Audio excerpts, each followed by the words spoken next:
She's busy scolding me.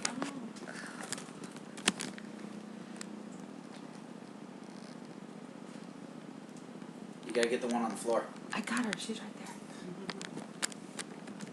All right, good afternoon, ladies and gentlemen. Thank you all for coming out today. My name's Matt Norman, and we're going to talk to you real briefly about the history of drinking and driving. All right, most of my presentation comes from drinkinganddraiving.org. I got a little bit of it from Foundation for Advancing Alcohol Responsibility. Did you know that alcohol and its abuses became a major component of human life since alcohol was invented? All right.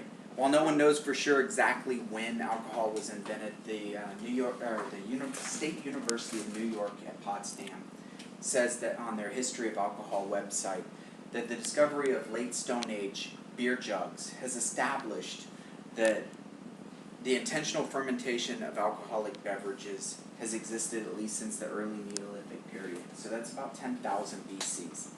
All right. Currently, there are about 200 million licensed drivers in the United States. So that's why we need to understand what's going on with alcohol abuse. All right? It makes the roads dangerous in and upon themselves. According to the Foundation for Advancing Alcohol Responsibility, in 1982, the National Traffic Highway Safety Administration started collecting data on the number of deaths related to drunk driving. And in 1982, that was 21,113 total deaths revolving in drunk driving. Drinking and driving technically began long before the automobile was ever even invented. Soldiers in Attila the Hun's army was known to ride horseback or elephant back into battle while still intoxicated. And during the ancient history, alcohol was predominantly drank because clean water was hard to come by. All right, wine was a lot easier to get their hands on. Everybody here has heard that Jesus, turned water into wine according to the Bible, but nobody's really given any thought to how did the wedding guests get home. Transportation back then, you rode horses, you rode donkeys, or you walked. And so while technically not an automobile and drunk driving as we know it today, they were traveling under the influence, operating a donkey or a horse. All right.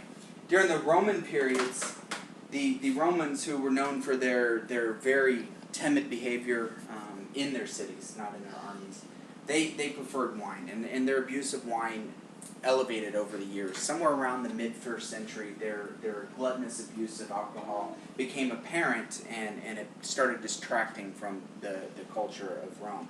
Moving forward into the industrial age, we have to look at the significance of the invention of the automobile. In 1886, a German inventor invented what we know today to be the modern car.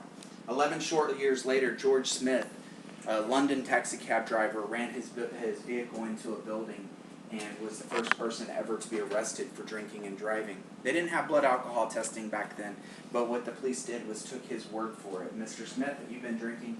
Yeah, I've been drinking. So they arrested him for drunk driving.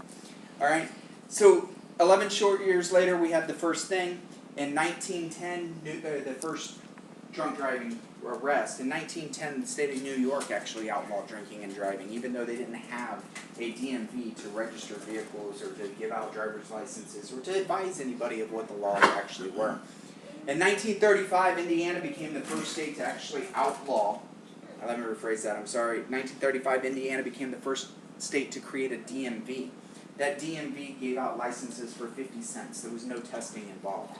All right, in 1939, Indiana then created a blood alcohol testing limit and said that drinking and driving is illegal if your blood alcohol content was above 0.15, which is twice today's standard national limit.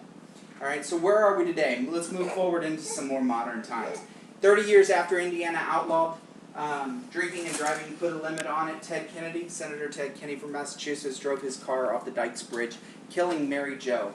Mary Jo was trapped in the vehicle. She died in the river. He swam to safety. Reportedly, according to drinkinganddraiving.org, he waited several hours before calling authorities, which brings into speculation that he may have been drinking and driving. In 1980, Kari Leitner was struck and killed by a 3-time drunk driver. Her mother, Chelsea Leitner, started what we now know as MAD, Mothers Against Drunk Driving. MAD, through their educational campaigns in the last 34 years, has reportedly saved over 300,000 lives. All right? And finally, I want to talk to you a little bit about the actual death toll. All right? National Highway Safety Traffic Administration has said that We will release statistics every year. So in 2013, they released statistics for 2012. And according to those statistics, it says, quote, deaths and crashes involving drunk drivers increased 4.6% in 2012, taking 10,322 lives. That's compared to the 9,865 lives in 2009 or 2011. And the majority of those were drivers with a blood alcohol content of greater than 0.15.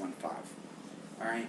Today, we went through a brief history of it. We talked about some ancient time stuff. We talked about some industrial time. We talked about the modern times. But what I really want to leave you with is a quote to set this in for you. It's a quote from a very often misquoted Spanish philosopher across history. In his 1906 works, Reason and Common Sense,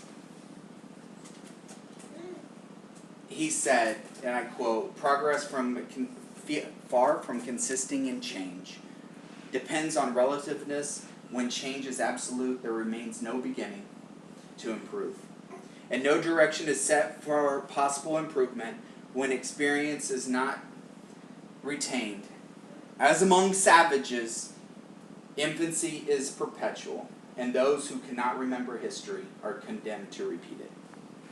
You got to show the audience.